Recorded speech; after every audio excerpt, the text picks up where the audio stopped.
ඇයි අම්මා ගහන්නේ? ඇයි අම්මා ගහන්නේ ඇයි?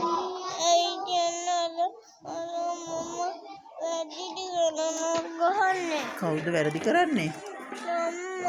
අම්මා. අම්මා වැරදි කරාම කවුද ගහන්නේ? කාටද?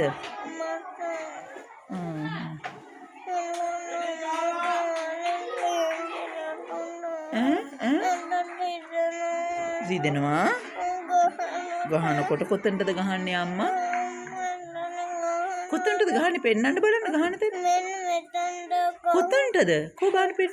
මෙතනට ගහනවා?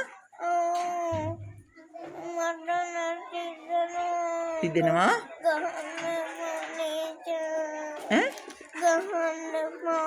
කාටද ගහන්නේ? නෑ මං නම් ගහන්නේ නෑ. වැරදුනත් ගහන්නේ නෑ මං. හරි හොඳ ළමයා කියනවා වැරදුනත්. එහෙනම් මුණ හොදන් එන්න උන් ගිහිල්ලා. වැරදින්නේ එන්නම. වැරදි ඉස්කෝලේනේ හදාගන්නනේ වැරදි. අර බලන්නකො සමාධි ඉන්න ලස්සන අර. අනේ ලස්සනට අලෝලා මේ බලන්නකො. කොයින්ද සමාධිය ෆොටෝ එකක් ගන්න තාත්තට යවන්න. පස්සට යන්න පුතා. පස්සට යන්න. සමාධි මේ අනේ. නැමුණ කොලේ උස්සලල්ලන්න.